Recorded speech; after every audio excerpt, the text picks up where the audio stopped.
Bhagavate Vasudevaya. Om Namo Bhagavate Vasudevaya. Om Namo Bhagavate Vasudevaya.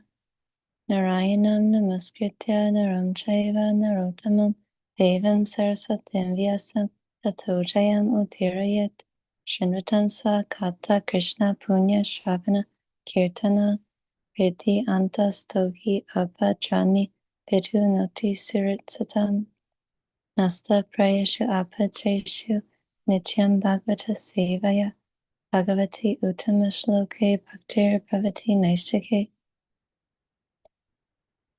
Reading from Srimad Bhagavatam, Canto 4, Chapter 23, Chapter Overview for the Chapter 23.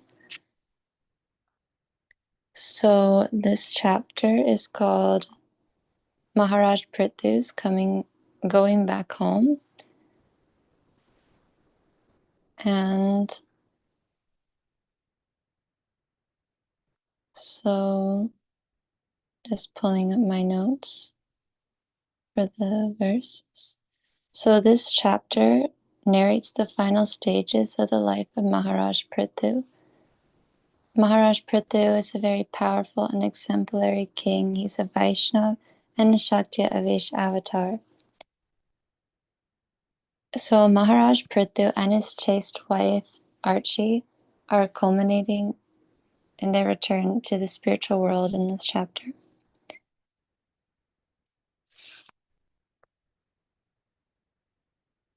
And I took some notes from a lecture I heard from His Holiness Krishna Kshetra Swami to help compile these notes. So this chapter is narrating the final stages of the life of Maharaj Prithu. This is the last chapter of several, which is discussing Maharaj Prithu, and it's taking a subject which is the major subject of the Bhagavatam, namely death, because the whole Bhagavatam is being spoken by Shukdev Goswami in order to prepare Parikshit Maharaj for his own death. And so we get a lot of accounts of death in the Srimad Bhagavatam. In this Canto 4, we have already heard about the departure of the consort of Shiva, Sati, and in the same canto, the departure of Dhruva Maharaj. We also had the rather violent death of King Vena, who is the reason for Maharaj Prithu coming from the Vaikuntha planets as the Shakti-Avish avatar for. So now we are going to hear about a kind of opposite case from King Vena. We will hear about the glorious death of King Prithu in this Canto 4, Chapter 23 of Srimad Bhagavatam. Maharaj Prithu is a kind of model king in the Srimad Bhagavatam. So now he's showing the ideal retirement of a king. One point is simply that his detachment. He's recognizing that he's getting older, so it's time to move on. And we also see Maharaj Prithu's quality of responsibility. He's not just leaving, but he's first taking care of everyone. He has called his sons together to divide the kingdom amongst them, as we hear in the verses 1 through 3. The word Eka is used, saying he goes alone to the forest, but Eka is also indicating that he is going with his wife. Maharaj Prithu has been the emperor of the world. Everyone in the kingdom are affectionate with him, and now he's just leaving everyone behind. We may compare or contrast this with Lord Ram when he is banished to the forest. The whole of Ayodhya does not want him to leave, so they all follow him to the forest. Maharaj Prithu has convinced all the citizens to stay home somehow in this case. And in this chapter, and this section of the Bhagavatam, it's Maitreya is speaking to Vidura, and in the verses 1 through 3, it is mentioned how Maharaj Prithu is one of the Shakti-Avish avatars of the Supreme Personality of Godhead, and as such, he appeared on the surface of the earth to execute the orders of the Supreme. He had come from Vaikuntha as a representative of Krishna to settle things after the reign of King Vena, and he is setting an example for us in all ways. Srila Prabhupada also mentions commonly as Lord Jesus and Lord Buddha as Shakti Avesh avatars. Maharaj Prithlu is not taking any of his property with him in his retirement. He does have to give it to his sons so that they may continue to rule. He went to the forest alone with his wife. Maharaj Prithu is taking his wife along with him so that they may both perform austerities together for liberation. Srila Prabhupada states in the purport of verse 1 through 3 how, according to Vedic principles, when retiring from family life, one can take his wife with him, for the husband and wife are considered to be one unit. In this way, they can easily, fully accept the shelter of the Lord. Our real home is in the spiritual world with Krishna. It is so easy to get attached to home. We have to slowly prepare ourselves to not be in that home anymore so that we can return to our real home. Going to the forest means I voluntarily accept I'm not taking any of this with me, and I'm starting the journey back to Godhead. It is being proactive so that I do not suffer, or at least suffer a lot less. Maharaj Prithu at the last stage of his life is setting an example by retiring from family life, seriously following the regulations of retired life and undergoing severe austerities in the Tapovan. The Tapovan are forests especially meant for retirement and practice of austerities. True to his vow, Maharaj Prithu will demonstrate how he will eat simply whatever nature provides in the forest. And to live in the forest means to live in the mode of complete goodness. In the purport of verse 23.5, it is mentioned that to live in a temple is to live in Vaikuntha, which is transcendental to all the modes of material nature, though. A Krishna-conscious person does not need to go to the forest and artificially try to imitate Maharaj Prithu or the great sages and munis who used to live in the forest. One can follow in the footsteps of Srila Bhaktisiddhanta Saraswati Thakur by living in a temple, which is transcendental to residence in a forest, and to vow to accept Krishna Prasadam only and nothing else, follow the regulative principles, and chant 16 rounds daily of the Hare Krishna Maha Mantra. In this way, one's spiritual life will never be disturbed. So next we do get the description of how Maharaj Prithu was living in the forest of austerity, what Maharaj Prithu was eating, and at a certain point he's not even eating at all, he's only drinking water, and after some time he's not even drinking water, he's only breathing air. Maharaj Prithu's motive is to satisfy Krishna alone and not to gain any material results or mystic powers. And he's doing even more austerity than just his eating.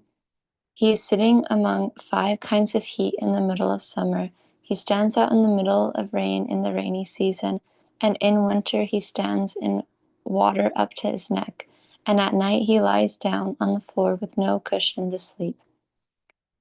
And what he's doing here is a kind of intentional yogic death. We usually think of death as that which we want to avoid. Doctors and hospitals are very well visited because we want to extend our lives as much as possible. Prithu Maharaj is doing kind of the opposite. He is preparing himself for death when it comes. It's mentioned in the verse number 9 that he's acting under the direction of Sanat Kumar. Following Sanat Kumar's guidance, he practices unflinching devotion, Ananya Vyasa Bhakti, with full faith or Shraddha. All of this austerity is just to facilitate his devotional service. His pure devotional service automatically becomes detachment and realization of Paramatma. He attains full realization being situated on the Brahma Bhuta platform of liberation, where he has no bodily identification, and his mind is fully fixed on Krishna's lotus feet. Now, a lot of this description is already an expansion of what has been given in Canto 2, Chapter 2, Srimad Bhagavatam.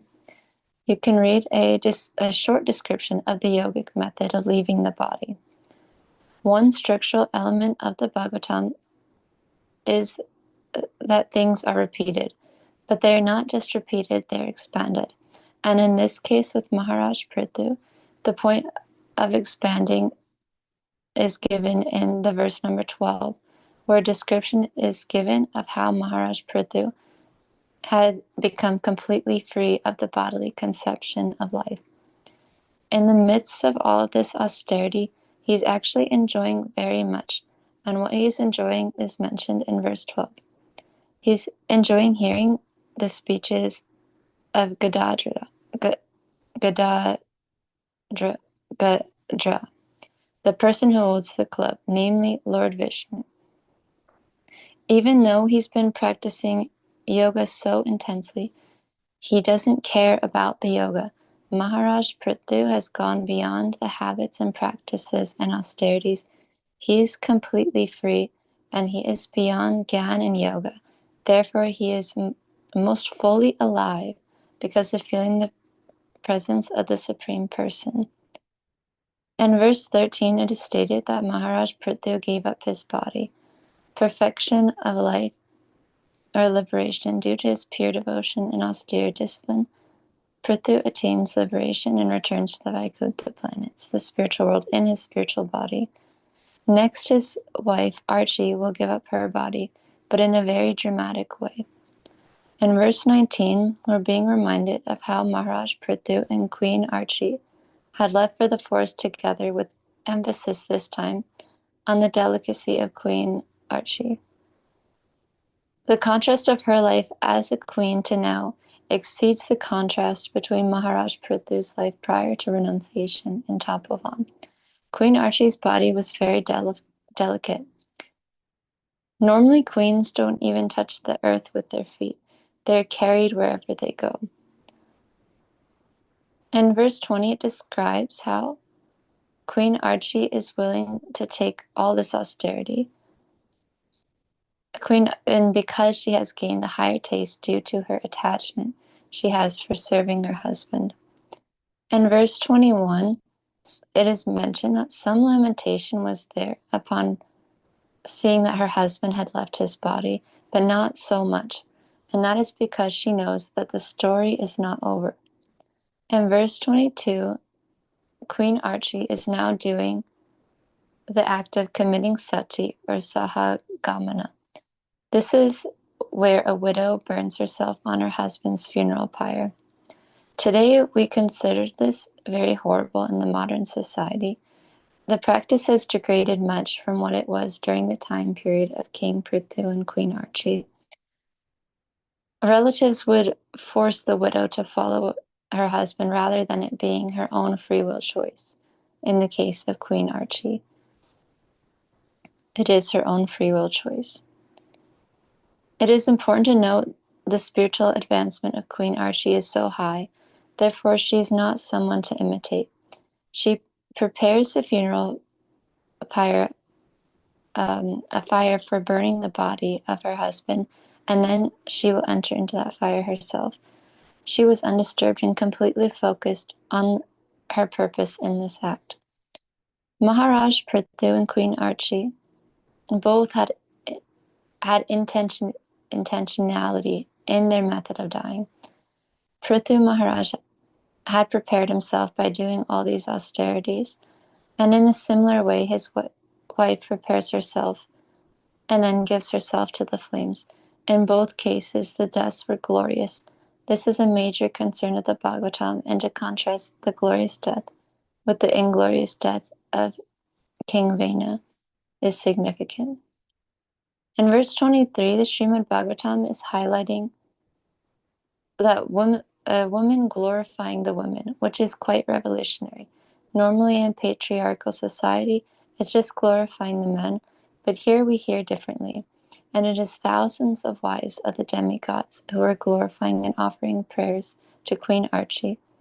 And those women were also all accompanied by their husbands. In verse 29, Queen Archie reaches the same planet which of her husband Maharaj Prithu had attained, and that is the happy ending to this story of Maharaj Prithu. In verse 30, Maitreya glorifies Maharaj Prithu as the topmost self-realized soul, the greatest of all devotees, very powerful, liberal, magnificent, and magnanimous. He is called Bhagavat Atma, the best among the lords, a great personality who exhibits extraordinary and uncommon features, or who attains the greatest goal after his disappearance, or who knows the difference between knowledge and ignorance. The word Bhagavan should not be used for ordinary persons. Then we get several verses giving the Falashruti, the fruit of hearing about Maharaj Prithu. Basically, it's saying whatever you want that you desire can be fulfilled just by hearing about King Prithu. In the Vaishnava Pramans, we mention Vansha Kalpa Tarubhyaha, which means who are desire trees. The devotees of the Lord are just like desire trees. And so hearing about a great devotee of the Lord, like King Prithu, who can satisfy all the desires. In verse 21, it is stressed that bhakti or devotional service begins with hearing or chanting about Vishnu. Better than the worship of Vishnu himself is worship of the Vaishnava or anything that is related to Vishnu or the Vaishnava. There's no duality between Vishnu and the Vaishnava. Chaitanya Mahaprabhu chanted the names of the gopis. And so worship of the gopis or the devotees of the Lord is as good as devotional service rendered directly to the Lord, and the devotees of the Lord are on the same level. In verse 33, it is mentioned how even if you're childless, you can have children. And then even you can go from being illiterate to a great scholar just by hearing the glories of Maharaj Prithu. In verse 37, it is emphasized how one shouldn't think oneself to be so advanced in their practices of devotional service that he does not need to hear about Maharaj Prithu. And then we are reassured by Maitreya that if we hear this katha about Maharaj Prithu, we can also go home back to Godhead like Maharaj Prithu. In verse 38, it is mentioned that these narrations enrich one's devotional attitude. And in verse 39, the last verse, gives us reassurance that we can perfect our spiritual lives. We just need to hear about King Prithu with all sincerity and faith.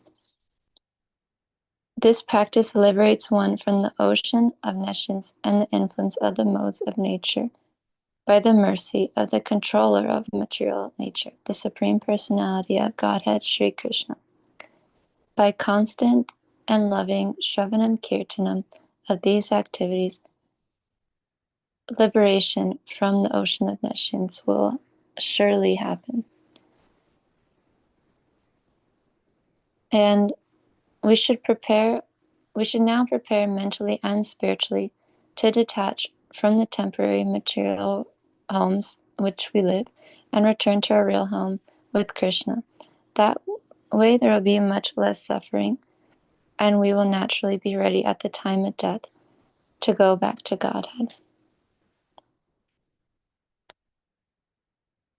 Nama Om Vishnu Padaya Krishna Prastaya Bhutale Srimati Bhakti Vedanta Swamin Iti Namine Namaste Saraswati Deve Gauravani Pracharine Nirvishesha Shunyavadi Pascha Desatarine Jai Shri Krishna Chaitanya Prabhu Nityananda Shri Advaita Gadadhara Shri Vasari Gaur Bhaktavinda Hare Krishna Krishna Krishna Hare Hare Hare Rama